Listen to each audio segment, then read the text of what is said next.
Bukang liwayway, yakapin mo, muling buksan ang puso mo. Ang kaharian at kadiliman ng Land of Forest ay maaangkin ko na. Mananatili itong dilim, kaya wala ka nang magagawa.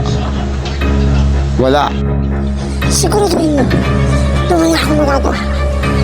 Dahil ako pang namapunta sa'yo lahat. May lala. Sino yun? Bakit ako nawawala? Bakit? Bakit unti-unti ako nawawala? Sino yun? Hoy, impacta ka. Hindi mo pa sa'yo lahat to. Tumahimik ka! Wala kang alam! Talaga, tatapusin kita. Nasaan ako? Ba't ako napunta dito? May tubig. Nasa kagubatan lang ako ng Land of Forest. Pero ba't ngayon? Nasa tubig ako. Anong ginagawa ko rito? Sino nagpapunta sa akin dito? Sino? Naririnig ako. Hindi naman ako Serena. Sexy lang ako at maganda.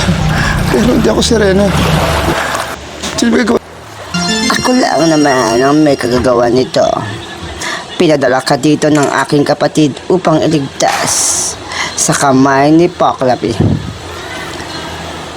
Siguradong hindi na kayo makikita ng nanay mo kung di ka niya niligtas. At di mo na makikita ang tunay mong inang si Poksita. Kaya tinulungan ka niya. Magpasalamat ka sa kanya pag nagkita kayo. Sino siya? Sino siya? Sino siya? Sino? Ba't akong papasalamat sa kanya? Bakit kilala niya si Poklapi? Ang aking inang Reyna. Kilala niya dahil sobrang sama ni Poklapi. Kaya, mag-ingat ka. Mali ka dun. Mabait ang aking inang Reyna si Poklapi. Siya ang aking ina. Siya lang. Ipapakita ko sa iyo ang mga kalahi namin. Ang mga sirena at sireno dito sa dagat ng Sirenea upang makita mo lahat. Pukang Vlogs, ikaw ang liwanag at ligaya. Pukang Vlogs, ikaw ang liwanag at ligaya. Pukang Vlogs.